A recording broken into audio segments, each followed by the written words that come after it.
राधे राधे, हरे कृष्ण। प्रिय भक्तजनों, आज आषाढ़ मास के कृष्ण पक्ष की एकादशी है और इस एकादशी को योगिनी एकादशी के नाम से जाना जाता है। मान्यता है कि योगिनी एकादशी का सच्चे मन से व्रत करने पर 88,000 ब्राह्मणों को भोजन कराने के जितना पुण्य फल प्राप्त होता है। आज के इस शुभ अवसर पर अब आप सभी सुनने जा रहे हैं योगिनी एकादशी की पावन और दुर्लभ कथा। और एकादशी के दिन तुलसी माता की पूजा करके कथा का श्रवण भी किया जाता है। तुलसी माता की वो कथा जिसे अगर आप सच्चे मन से सुनेंगे तो आपको 4 धाम के बराबर पुण्य की प्राप्ति होगी। तो सभी प्रेम से बोलिए, हरि वल्लभा श्री तुलसी महारानी की जय, श्री कृष्ण भगवान की जय। एक बार एक बूढ़ी माई थी जो नियमित तुलसी जी की पूजा करती थी और तुलसी जी को सींचा करती थी। वह एकादशी का व्रत रखकर तुलसी माता की पूजा करती और हमेशा तुलसी माता से कहती, हे तुलसी माता, सत की दाता, मैं तेरा बिरवा सींचती हूँ, मुझे बहू दे, पीले रंग की धोती दे, मीठा मीठा ग्रास दे, वैकुंठ में वास दे, अच्छी मौत दे, चंदन का काठ दे, अच्छा राज दे, खाने को दाल भात दे और 11 के दिन कृष्ण का कांधा दे। बूढ़ी माई की ये बातें सुन सुनकर तुलसी माता सूखने लगी। तुलसी माता को यूं सूखते देखकर एक दिन भगवान ने पूछा कि तुलसी, तुम प्रतिदिन क्यों सूखती जा रही हो? तब तुलसी माता ने कहा, बस मेरे मन की मत पूछो प्रभु। भगवान ने कहा, मैं नहीं पूछूंगा तो कौन पूछेगा? इस पर तुलसी माता कहने लगी, प्रभु, एक वृद्धा आती है, मैं उसकी सभी बातें तो पूरी कर दूंगी, लेकिन कृष्ण का कंधा कहाँ से लाऊंगी? तब भगवान कृष्ण बोले कि वह मरेगी तो मैं अपने आप ही कंधा देने आ जाऊंगा, तुम बूढ़ी माई से बात कह देना। इसके बाद कुछ दिनों के बाद वह बूढ़ी माई मर गई। बूढ़ी माई के मरने पर सारा गांव इकट्ठा हो गया और उनका अंतिम संस्कार करने के लिए उन्हें उठाने लगे, लेकिन वह बहुत भारी हो गई, जिस कारण उनकी अर्थी हिल नहीं पाई, उठ नहीं पाई। तो सभी बोले कि ये तो बहुत संस्कारी थी, बहुत पूजा पाठ करती थी, कोई पाप भी नहीं किया, फिर ये इतनी भारी कैसे हो गई? लगता है सब कुछ झूठ और दिखावा था। तब वहाँ पर भगवान श्री कृष्ण एक बूढ़े ब्राह्मण के वेश में आए और गांव वालों से कहने लगे कि भाइयों, ये भीड़ कैसी है? तब गांव वाले कहने लगे कि एक बुढ़िया माई मर गई है, वो इतनी पापिन थी कि उसकी तो अर्थी ही नहीं उठ रही, बहुत भारी हो गई है। तब भगवान बोले कि मुझे इनके कान में कुछ कहने दो, फिर ये उठ जाएंगी।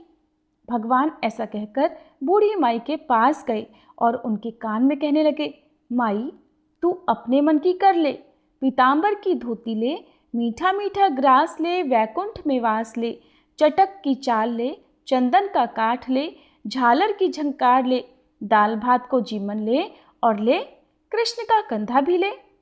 अब तो भगवान की बातें सुनकर बूढ़ी माई तुरंत हल्की हो गई। फिर भगवान उन्हें स्वयं अपने कंधे पर लेकर गए और बूढ़ी माई को मुक्ति मिल गई और वह वैकुंठ लोक को चली गई। हे तुलसी माता, जैसे आपने उन बूढ़ी माई की मुक्ति की, वैसी सबकी करना। जैसे भगवान ने उन्हें कंधा दिया, हम सबको भी देना, सभी के मनोरथ पूर्ण करना। सभी प्रेम से बोलिए, तुलसी महारानी की जय, श्री कृष्ण भगवान की जय।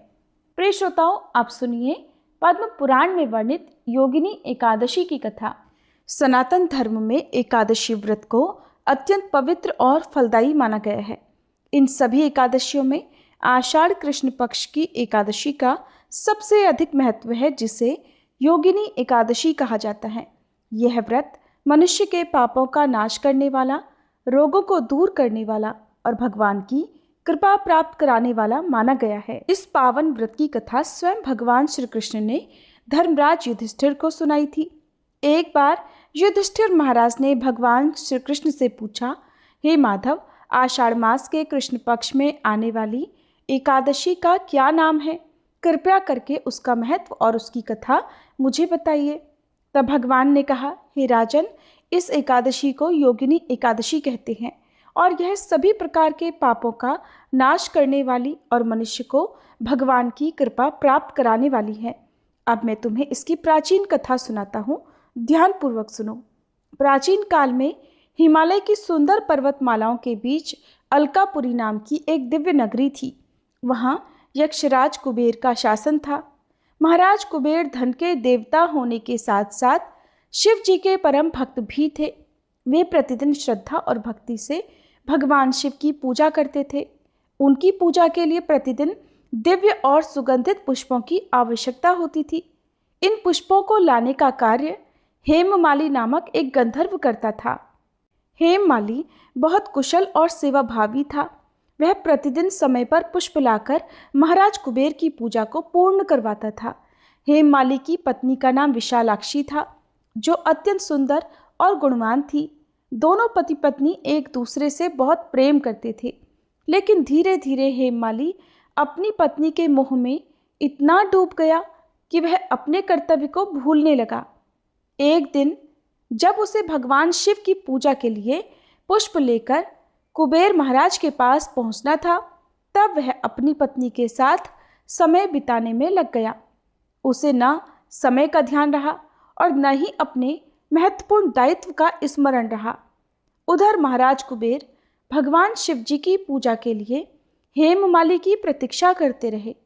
जब बहुत समय बीत गया और हेममाली नहीं पहुंचा, तो उन्होंने अपने सेवकों को आदेश दिया कि जाकर पता लगाओ कि वह क्यों नहीं आया।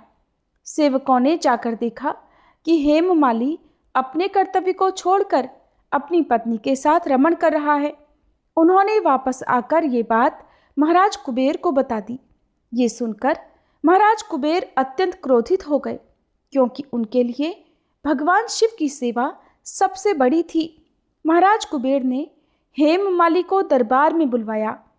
हेममाली अपनी भूल समझ चुका था और उसने हाथ जोड़कर क्षमा मांगी, लेकिन भगवान शिव की सेवा में हुई लापरवाही के कारण महाराज कुबेर ने उसे श्राप दे दिया।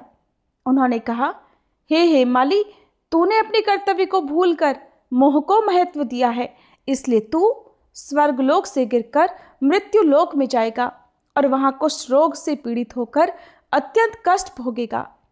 महाराज कुबेर के श्राप के प्रभाव से हेममाली तुरंत स्वर्ग से पृथ्वी पर गिर पड़ा। उसका सुंदर शरीर रोगों से भर गया। जो गंधर्व कभी सुख और सम्मान से जीवन बिताता था, वही अब भूखा प्यासा और दुखी होकर जंगलों में भटकने लगा। उसके शरीर पर कुष्ठ रोग हो गया और जीवन अत्यंत पीड़ादायक बन गया था। वह अपनी भूल पर पछताता रहता और भगवान से क्षमा प्रार्थना करता रहता। एक दिन भटकते भटकते हेममाली महर्षि मार्कंडेय के आश्रम में पहुंचा। महर्षि ने अपनी दिव्य दृष्टि से उसके दुख और उसके पिछले कर्मों को जान लिया। फिर भी उन्होंने प्रेम पूर्वक उससे पूछा, हे गंधर्व, तुम्हारी ये अवस्था कैसे हुई?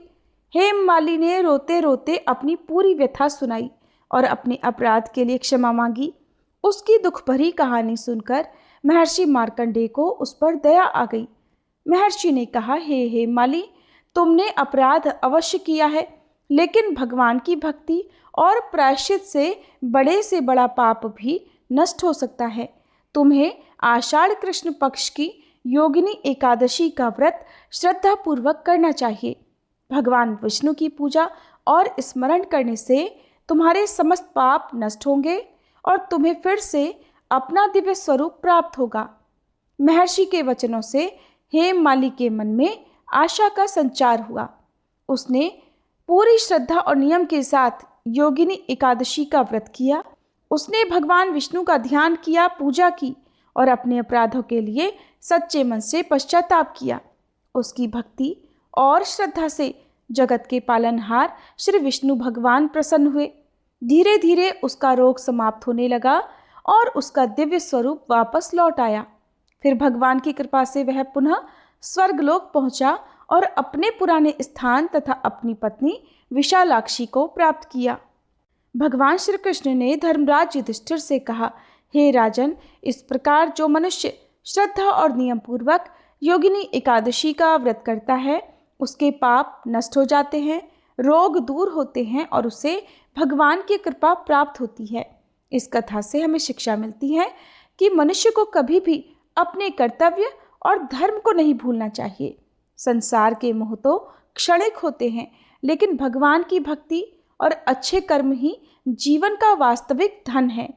अगर मनुष्य से कोई भूल हो जाए और वह सच्चे मन से पश्चाताप करके भगवान की शरण में आ जाए तो भगवान अवश्य ही उसकी सहायता करते हैं। हे जगत के पालनहार श्री विष्णु भगवान, हम सबको भी सदैव धर्म के मार्ग पर चलने, अपने कर्तव्यों को निभाने और आपकी भक्ति में मन लगाने की शक्ति प्रदान करें।